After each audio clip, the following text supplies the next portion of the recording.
Hi everyone, this is Ray the Singing Talit, concluding the reading of Understanding the Difficult Words of Jesus by David Bivin and Roy Blizzard Jr.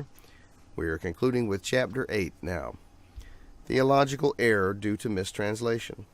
The Gospels are rife with mistranslations, but does it really make any difference? The reader might ask. Even if there are mistranslations here and there, does one really have any difficulty in understanding the words of Jesus? Are there any passages that have been so misinterpreted to such an extent that they are potentially damaging to us spiritually?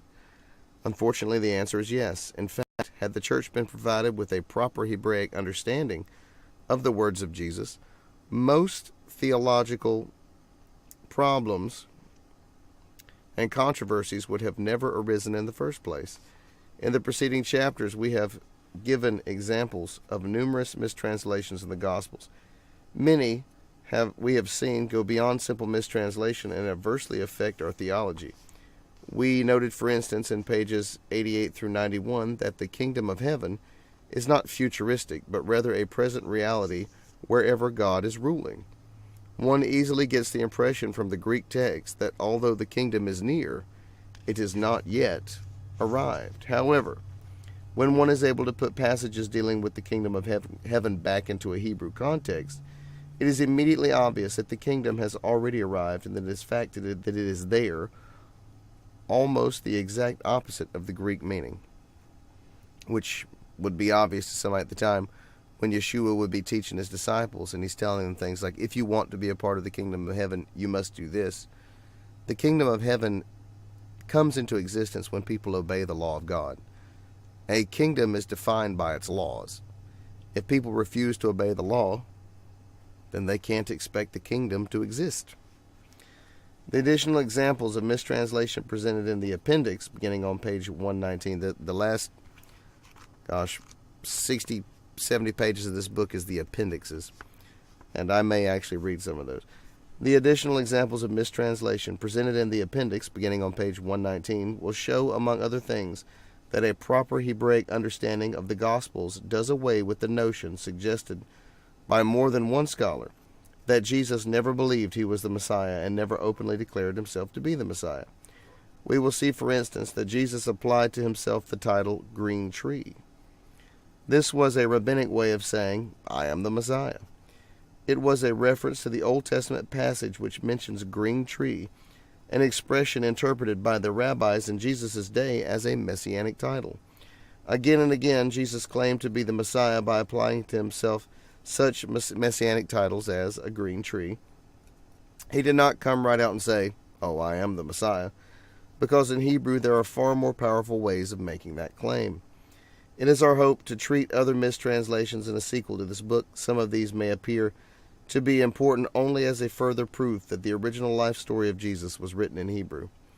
Others, however, have contributed to confusion and error, wrong behavior, and even spiritual bondage. In this chapter, we discuss more than 3 of these theological errors that are due to the mistranslations in the gospel text. First is pacifism. Ooh, I can't wait to read this one. I do not like the idea of wimpy, hippie Jesus. I do not like that idea. Pacifism. It is widely accepted that Jesus taught a higher ethic epitomized in the statement, turn the other cheek.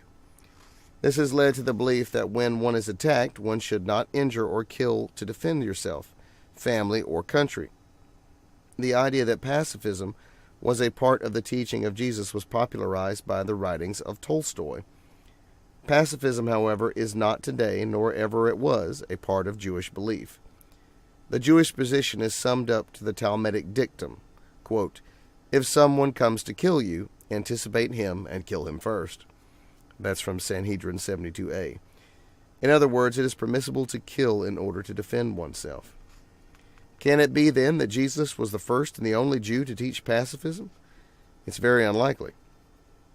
We know that at least some of Jesus' disciples were armed, Luke 22:38. Add to this the fact that at one point Jesus even suggested that his disciples go and purchase swords, Luke 22:35. And we begin to ask ourselves, did Jesus really believe or teach pacifism? In reality, pacifism is a theological misunderstanding based on several mistranslations of the sayings of Jesus. The first of these mistranslations in Matthew 5:21, where most English versions of the Bible read, quote, "You shall not kill." This is a quotation from Exodus 20:13. The Hebrew word is in fact murder, that is ratzach, and not kill, which is harag. The Hebrew there is a clear distinction between these two words. The first, ratzach, means to premeditate murder, while the second, harag, encompasses everything from justifiable homicide, manslaughter, and accidental killing, to taking the life of an enemy soldier in war. The commandment very precisely prohibits murder, but not the taking of life in defense or the onset of protecting oneself from others.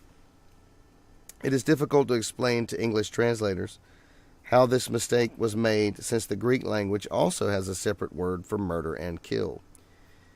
It is in the Greek word that it is murder, not kill, which is used in Matthew 5:21. Even with no knowledge of Hebrew, the English translators of the New Testament should have correctly translated murder and not kill. So he's saying that even if you're just translating from the received text of the Textus Receptus, in Greek it says murder. It does not say kill. A second saying of Jesus on pacifism is based on Matthew 5:39, usually translated, quote, "Do not resist evil," or, quote, "Do not resist one who is evil."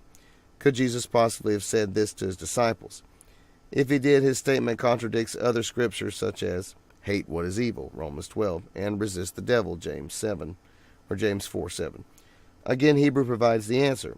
When we translate the verse back into Hebrew, we see that Jesus was not creating a new saying, but quoting a well-known Old Testament proverb.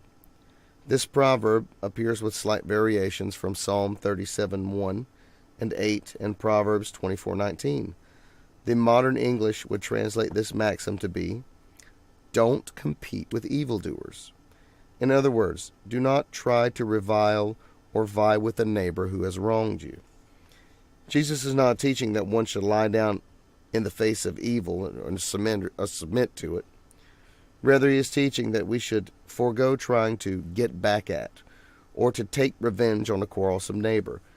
As in Proverbs 24:29, it says, "Do not say, 'I will do to him as he has done to me. I will pay the man back for what he has done.'" Jesus is expressing an important principle which applies to our relationship with friends and neighbors. It does not apply when we are confronted with a murderer, a rapist, or a person of violence, nor when we are facing the enemy on the field of battle. Jesus is not talking about how to deal with violence. He's talking about the fundamentals of brotherly relationships, about how to relate to your neighbor. If, for instance, a neighbor dumps a pail of garbage on your lawn, we are not to retaliate by dumping 2 pails on his lawn. If someone cuts in front of us in traffic, we are not to catch up and try to run him off the road. Wanting to, quote, "get even," is, of course, a natural response. However, it is not our responsibility to punish our neighbor for his actions. That responsibility is God's. We are to respond to our neighbor in a way that will disarm and shame him for his actions. Proverbs 25:21 says, "If your enemy is hungry, then you give him bread to eat. If he is thirsty, give him water to drink. In doing so, you heap red-hot coals on his head, and the Lord will reward you." Once we discover how to correctly translate Matthew 5:39, we can then correctly understand the verses which follow. Each verse is an illustration of how we should react to a hostile neighbor. If, for example, Matthew 5:39, a friend insults or embarrasses us by slapping us on the cheek, we're not to slap him back, but instead offer him the other cheek. This, by the way, is probably the best known of all sayings of Jesus. It also is another one of the sayings on which pacifism is based. Properly understood, however, it has nothing to do with the battlefield situations, defending oneself against a murderer, or resisting evil. It is an illustration of how to deal with an angry neighbor, a personal enemy. That is to say, mistranslations of Matthew 5:39 have created a theological contradiction. But when this saying is understood Hebraically, rather than contradict, it harmonizes beautifully with the rest of Scripture. Our response to evil does have to be resistance. It is morally wrong to tolerate evil. Our response to a hot-headed neighbor, on the other hand, must be entirely different. His anger will only be temporary if we respond in a biblical manner. See that none of you pays back evil with evil. Instead, always try to do good to each other and to all people. 1 Thessalonians 5:15. Do not repay evil with evil or curses with curses, but with blessings. Bless in return. This is what you have been called to do, so that you may inherit a blessing. 1 Peter 3:9. Bless those who persecute you. Bless them. Do not curse them. Do not pay anyone back with evil for evil. If it is possible, as far as it depends on you, live peaceably with everyone. Beloved, do not take revenge, but leave it, and that to the wrath of God. Romans 12:14. Of course, Yahweh, the Most High God, has made it clear that vengeance is His. It's not for you to touch. And my goodness, if anything, when Yeshua is teaching, He's teaching His disciples about how to deal with other Jews. This is a culture that has a long-standing history and a long-standing set of rules and regulations concerning behavior. For instance, if a murderer is in the midst, that murderer is to be killed. Plain and simple. You don't have to worry about being a pacifist to a murderer, because a murderer is to be put to death. That's the way it is. However, you have to be careful. You don't want to speak evil of people. You don't want to be insulting. You don't want to be someone who's known for reviling or being a cursor of other people. So, in certain situations, if you're dealing with someone who is behaving in a manner which is improper for a person who is, well, frankly, just a Jew in general, to behave, you may have to bite your tongue and put up with a little of their nonsense, so that in the long run you can win them over by your correct behavior.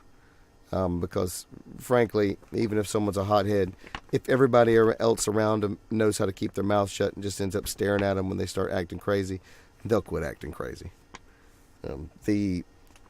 Let's say the cultural peer pressure and the desire to not be shamed in public is a very powerful adjuster for people's behavior.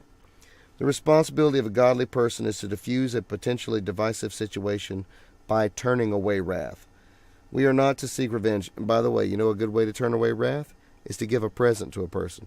That's a good solution. That's in the Proverbs. It's a good solution for ending wrath. Give them a present. Give them something they want. We are not to seek revenge if a neighbor or a friend has wronged us or is in need of punishment. God is the only one who can administer it properly. Do not say, I will repay evil deeds in kind. Trust in the Most High God. He will save you. He will take care of it. That's Proverbs 20:22.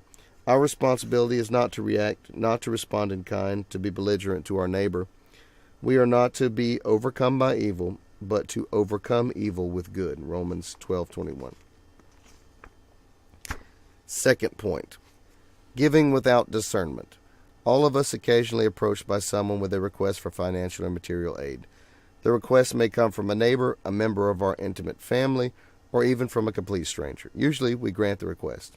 At other times we do not. It's funny it says that usually we grant the request. This gentleman is a hospitable and generous person. I agree, absolutely. If the Most High God has treated us with generosity, who are we not to treat people with generosity? But frankly, I honestly think most people are not very generous. Usually we grant the request. At other times we do not. Whenever we turn down a request, however, no matter what our reasons may be, we feel uncomfortable. The request may be unreasonable or even impossible. Still, we always feel a certain amount of self-condemnation for not granting it. After all, doesn't the Bible teach, give to every man who asks of you? Let me tell you, when you get friend requests on Facebook from other countries, you're going to find out what it's like to be asked for money almost constantly. It appears from this passage that one is duty-bound to give his material possessions to anyone who asks him for them. Is this really God's will? The Greek text of Matthew 5:42 in its English translation force us to conclude that it is. Consequently, whenever we fail to respond positively to a request or part, or even all, of our material goods, we are left with the feeling that we have acted in a way that is less than God's will for us. A mistranslation in the first half of Matthew 5:42 is the cause of our confusion. This verse is usually translated, quote, "Give to him who asks of you, and do not refuse him who wishes to borrow from you." Of course, we know if we actually read in the Torah that we are supposed to give to other Jews who ask of us, and during the time of the Shemitah, we can even expect that we won't get paid back. This saying is couched in Hebrew poetry. One of the main characteristics of Hebrew poetry is parallelism, expressing the same thought twice, but each time in different words. Hebrew poetry is not rhyming the ends of the lines, but repeating or doubling the idea. The second half of Matthew 5:42 repeats the thought of the first half. The verb to ask, therefore, on the first half of the verb should parallel the meaning of borrow in the second half of the verse. To ask ever mean borrow in Hebrew? Question mark. Can ask ever mean borrow in Hebrew? Yes. The Hebrew ask, unlike its Greek or English counterpart, has three meanings. That is, to ask a question, to make a request, or to borrow. In Hebrew, therefore, ask can sometimes be synonymous for borrow. Why are there two words for borrow? Because there is actually a subtle difference between the Hebrew word to ask, in the sense of borrowing, and the word borrow itself. In Hebrew, a distinction is made between borrowing an object, such as a book, which is itself must be returned to the person from which it is borrowed, and between borrowing something such as money or flour, which must be returned in kind. One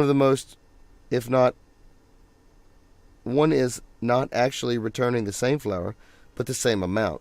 Speaking poetically in parallelism, Jesus uses the first word for borrow in the first half of the verse and the second word for borrow in the second half of the verse.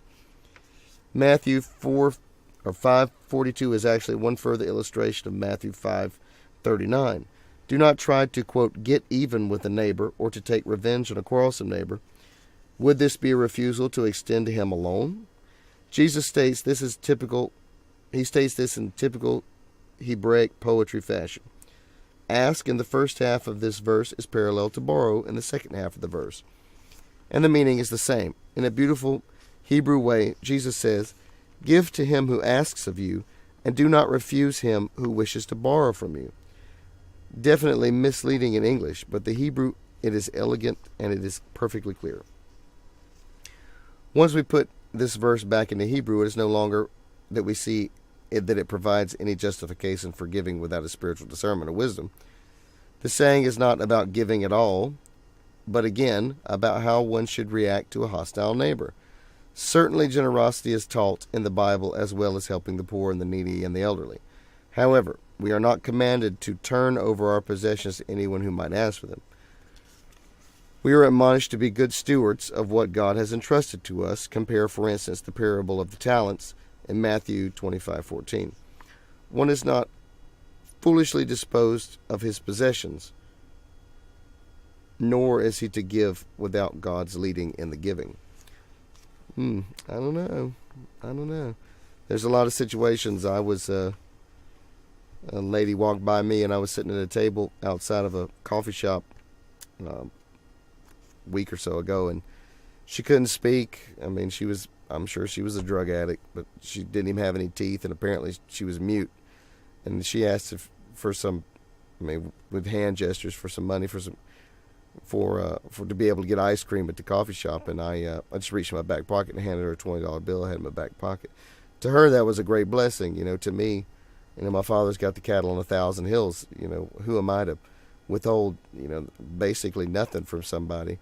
When he had just allowed me to meet a Jewish man who was a member of the Aaronic priesthood, actually, by his family line, who had come and bought a building down in the city that I live in,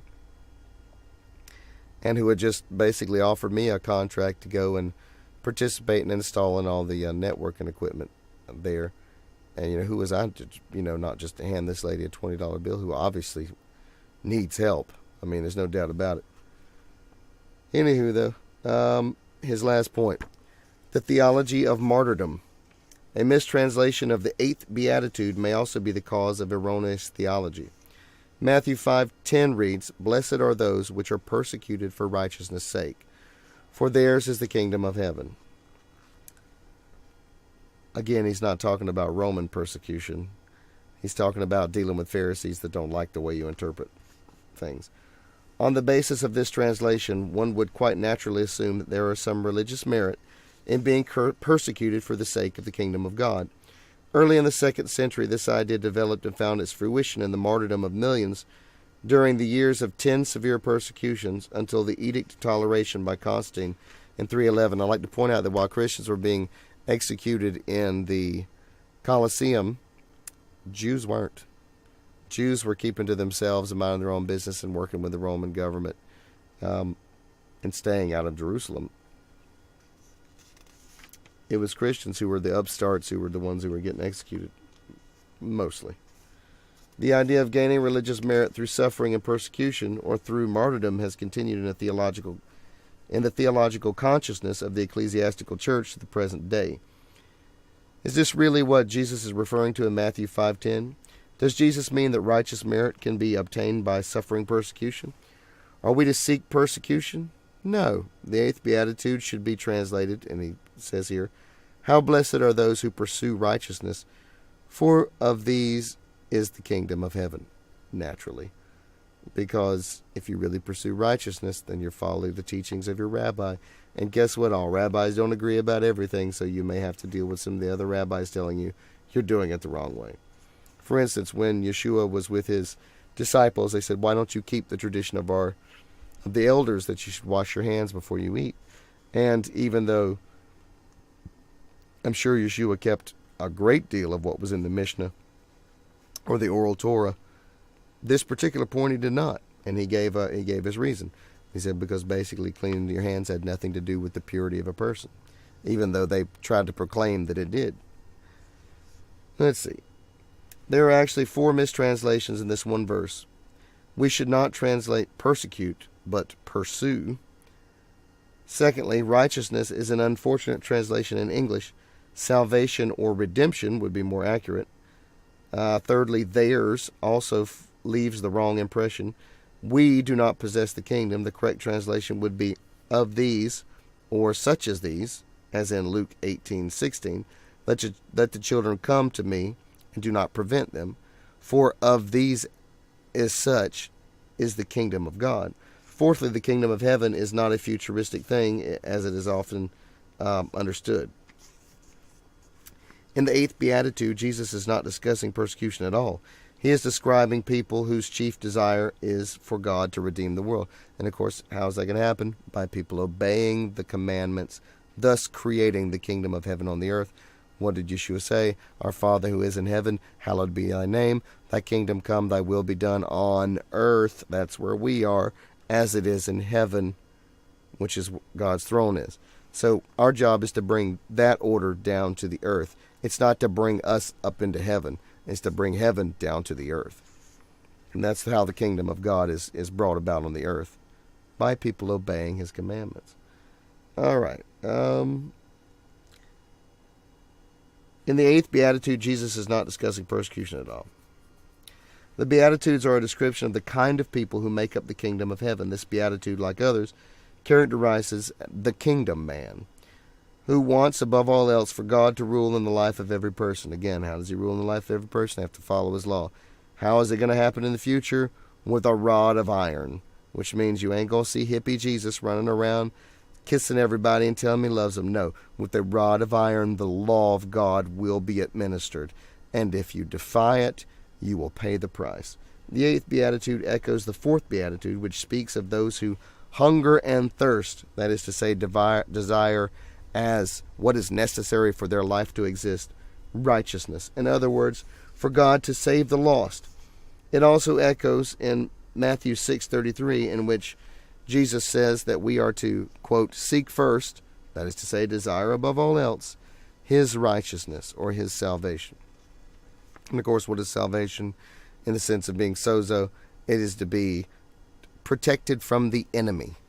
So who is the enemy? Of course, the devil's the enemy. No. To protect it from the enemies of Israel.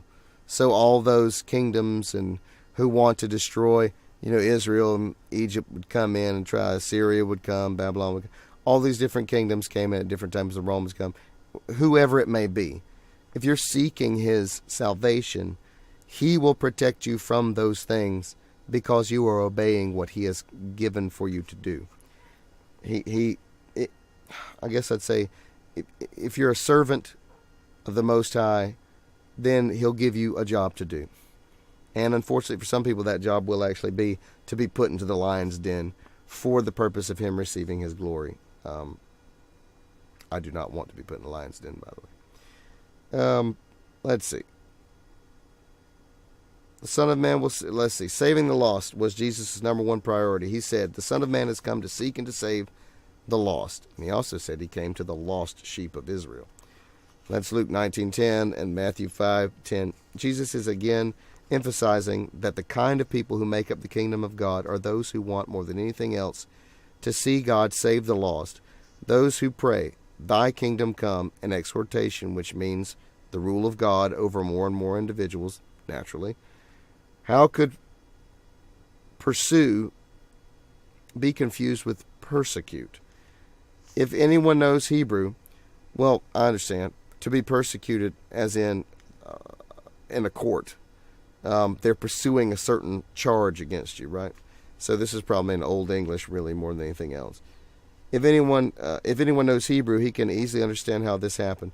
The Hebrew word radaf has two meanings: to pursue, or to chase, or to persecute.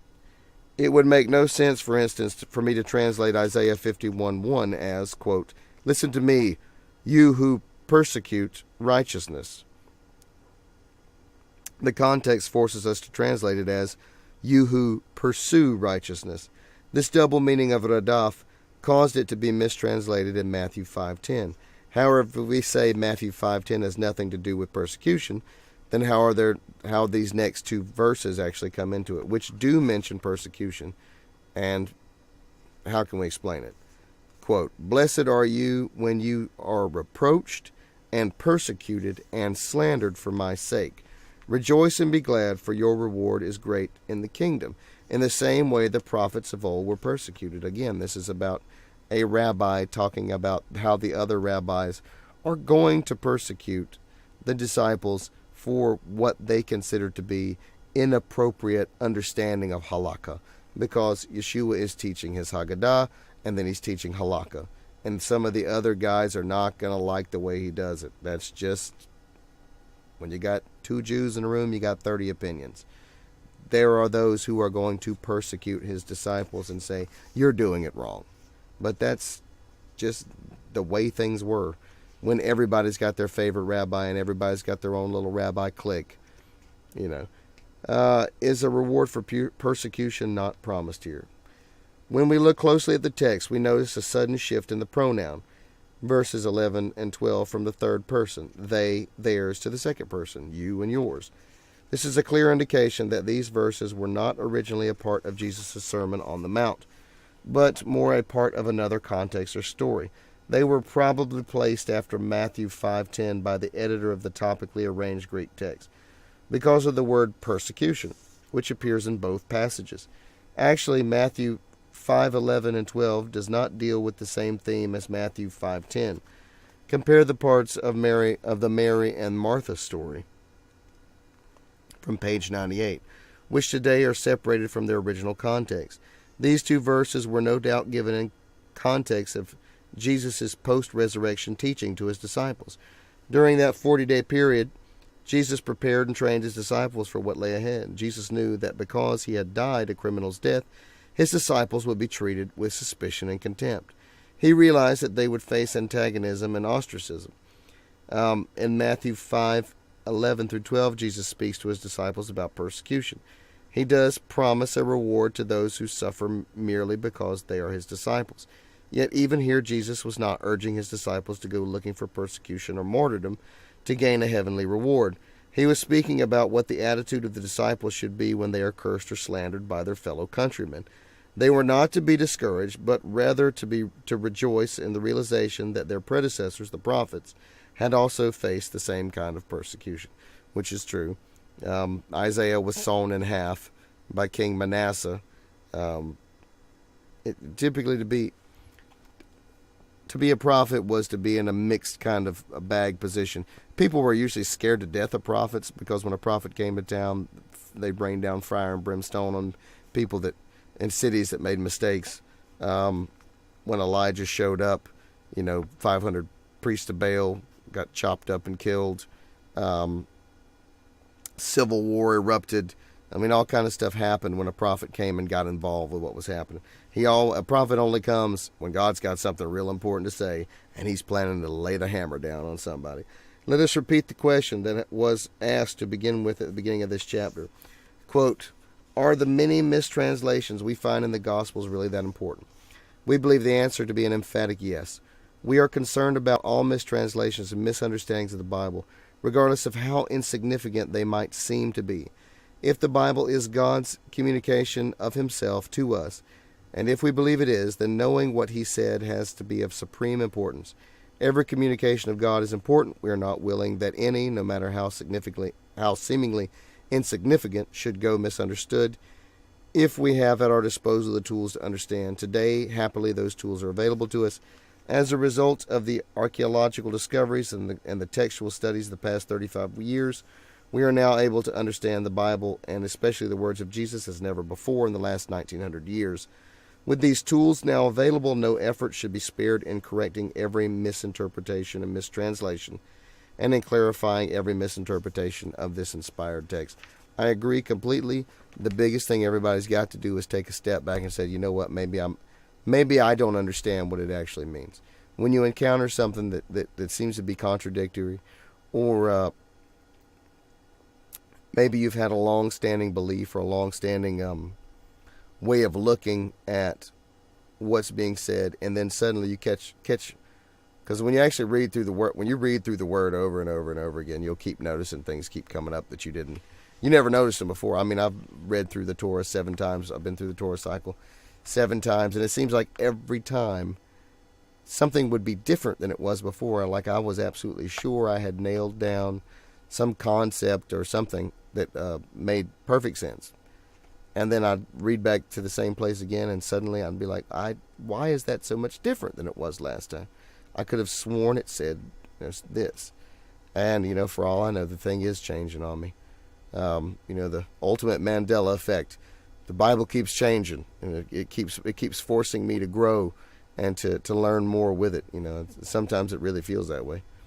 And whether that's true or not, the point is, every time I read back through it, I had to kind of reset the counter back to 0 and say, okay, is my conclusion correct as I had remembered it before, or is there something I need to know? And that's just the Torah. That's not even counting all that's in the prophets, all that's in the histories, all that's in the Tanakh and the total. And then, of course, when you get the New Testament, good grief, that's hundreds of years after the Torah, hundreds and hundreds and hundreds of years after the Torah, hundreds and hundreds of years after the prophets, hundreds of years after the histories, and hundreds of years after Esther. When you've got a long-standing, functioning community with its own sets of laws, its own sets of rules, its own sets of traditions, growing and creating this identity as a group called, Jewishness, and suddenly we, the Gentiles, are thrown into the mix of this and saying, okay, here's a Pharisee of the Pharisees teaching Pharisaic doctrine with a Pharisaic bent and a heavily Pharisaic understanding from the Pharisees, those who had separated themselves, and trying to make it clear to people who probably don't know anything about it. I'm sure that Paul went through a lot of different iterations of trying to make things make sense to his disciples. You got to remember, he spent 17 years doing it on his own before he even got involved with Peter and the other folks. And then when he did, Peter and the other folks, they weren't interested in messing with Gentiles. Peter stayed away from Gentiles. In fact, literally, he had to be sent a vision of the 3 sheets coming down, which people say, oh, God said you can eat whatever you want. No, God said to Peter, don't call what unclean what I have called clean, referring to the 3 men who were waiting outside the door of the house to come and see him. Because I guarantee you, if Peter had found out that those men were Gentiles, because he'd been raised by Pharisees in the synagogue, he would not have anything to do with them because it would have made him unclean even to be in their company. And even if he didn't feel that way personally, if any other Jew knew that he hung out with them who had anything to do with the Pharisaic teachings of the synagogue, then they would say to him, "You're unclean. I don't want to have anything to do with you. I can't hang out with you now." I mean, there's a powerful, powerful sense of racism that runs through Judaism. And I'm just going to say it out loud because I'm sure some people have noticed and some people are going to be mad at me. I'm just going to say it. There is a dangerous vein of racism, which is not black and white racism. It's not, no. It's Jew and Goy racism. It's the let's draw a line of separation, not for the purposes of saying, "Look, Goy, you need to do it this way. Watch what we do. See how we work with our God. See how he should be your God. See how if you'll run government by his rules. See how if you'll obey him, if you'll bring sacrifice to him, if you do these things, if you will learn to become a light to the world, because we are lights in the world." That's not what was there at the time. Not during the first century. There may have been a few who were willing to outreach to the Gentiles. Because you got to understand, God has said from the beginning, his purpose is that his glory shall be spread throughout the earth. When that vein of racism began to creep in, and that line of division began to separate the people apart, when the Jews started to separate themselves out as saying, "We are God's only people, we are the purpose of everything that God has done, and you other people just need to do your own thing, and we don't want to be involved with you," that caused a problem, because they were meant to be lights to the world. They were meant to be a royal priesthood, a kingdom of priests, who, when the people from the outside saw them, would say, "Oh, this is amazing. Your land is a paradise. Your ways are righteousness. Your king is the King of kings and Lord of lords. We want to be a part of what he has made." But when that vein of racism crept in, it has left a terrible line of division between people that needs to be overcome. And I'm so glad to say that I really think that now in the age of the internet, it's going to happen. Because I don't believe people are going to be able to continue with the blinders over their eyes that they had in the past. Because even in the world of black-white racism, or all that, the impetus to destroy that is so strong today that America had its first black president. If we got 8 years, 2 4-year terms of a black man as president, regardless of what you think of the politics, it happened. That means America literally did its best to say, "Look, we want this thing done with. We can't stand what it has done to us. We can't stand the way it eats at our hearts and tears apart our soul. It's destroying us as people. We want it gone." And when Jew and Gentile can have that same look, we have to destroy this, because it's tearing us apart instead of bringing us together, because our goal as a one united thing is to bring the glory to the Most High God, because that's all that's important. None of us matter. His glory matters. Him getting what is his matters. So with that being said, understanding the difficult words of Jesus, I've got 60 pages of appendix by David Bivin that we could go through, where he goes through and he tries to show every kind of mistranslation, every kind of ridiculous, crazy doctrine that got invented from using that Greek text. And it's not necessarily that the Greek text is even a bad text. It's just that if you don't understand things in a Hebraic way, if you haven't put the Torah as the first thing in your life, if you didn't take the law of Moses and say, this isn't just the law of Moses, this is the law of God, not just for the Jews, but for the earth through the Jews. If you understand what I'm saying. I'm talking about the whole world keeping Sukkot. I'm talking about the whole world honoring the Shabbat. Read Isaiah 66. From every new moon to every new moon, that is Rosh Kodesh to Rosh Kodesh. Well, I think it actually just says Kodesh to Kodesh. And from every Sabbath to every Sabbath, the people of every creature of the world will honor him. In Zechariah it says that in the last days, after the people who have tried to destroy Israel have rose up, and the armies that came against it have been destroyed, the people that were of those lands will go and celebrate Sukkot. They will go and change their ways. Our hearts as Gentiles is to grab a hold of the well, it says wings in the text, but the zitzit, the talit of a Jew, and say, take us with you where your lands are, because you know who God is and we want to be where he is. I mean, that's the way things are supposed to be. So Baruch haba Yehovah, blessed be the name of the Most High God. And this book is doing a pretty good job of letting us know that the people in the first century in Judea probably spoke Hebrew the same way most Jews that you meet today all speak Hebrew, even though they don't all speak Aramaic, and they certainly don't all speak Greek, but they definitely speak Hebrew. It is a holy language for a holy people. Be blessed in Yeshua's name. Amen.